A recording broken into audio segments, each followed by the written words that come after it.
రాజకీయాల పార్టీ మార్పులు చేర్పులు మస్తు కామన్గా జరుగుతుంటాయి.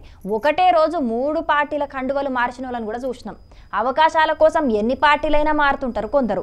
కాకుంటే చాలా మంది ప్రతిపక్ష పార్టీలకెంచి అధికార పార్టీలకు జంపింగ్ చేస్తే ఇప్పుడు ఈ లీడర్ మాత్రం ప్రతిపక్ష పార్టీలో చేరిండు. ఎవరా లీడర్, ఆయన కథ ఏందో అరుచుకుందాం పారి మరి.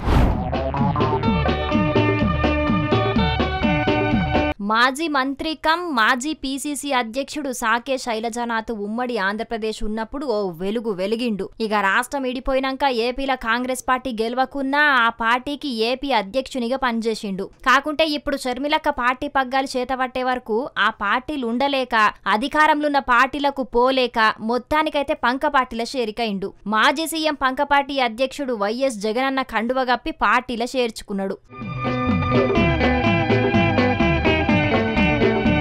తాడేపల్లిలున్న పార్టీ కేంద్ర కార్యాలయంలో జరిగిన ఈ జాయినింగ్ కార్యక్రమంలో ఇంకొంతమంది లీడర్లు కూడా చేరిర్రు. మొన్నటి అసెంబ్లీ ఎన్నికల్లో కనీసం ప్రతిపక్ష హోదా కూడా దక్కించుకోలేక 11 సీట్లకే పరిమితం అయింది కదా. ఇక ఆ పార్టీ ఇప్పట్ల పుంజుకునే పరిస్థితి లేదని కొంతమంది లీడర్లు పక్కసూపులు చూస్తే, రాజ్యసభ సభ్యులైతే ఏకంగా రాజీనామా చేసి మరి వేరే పార్టీలో చేరిండ్రు. ఇట్లా లీడర్లంతా ఒగలెనక ఒగలు పార్టీకి రాజీనామా పెట్టే వరకు పంక పార్టీ కార్యకర్తలు కూడా డీలా పడ్డారు. గాని ఇప్పుడు కొంతమంది వేరే పార్టీలకెంచి వస్తుండే వరకు కొండంత బలం వచ్చినట్టయిందని అంటున్నారు పంక పార్టీ కార్యకర్తలు. చూడాలి మరి రాబోయే రోజుల్లో రాజకీయ వలసలు ఏ పార్టీలకెంచి ఏ పార్టీలకు ఉంటాయో.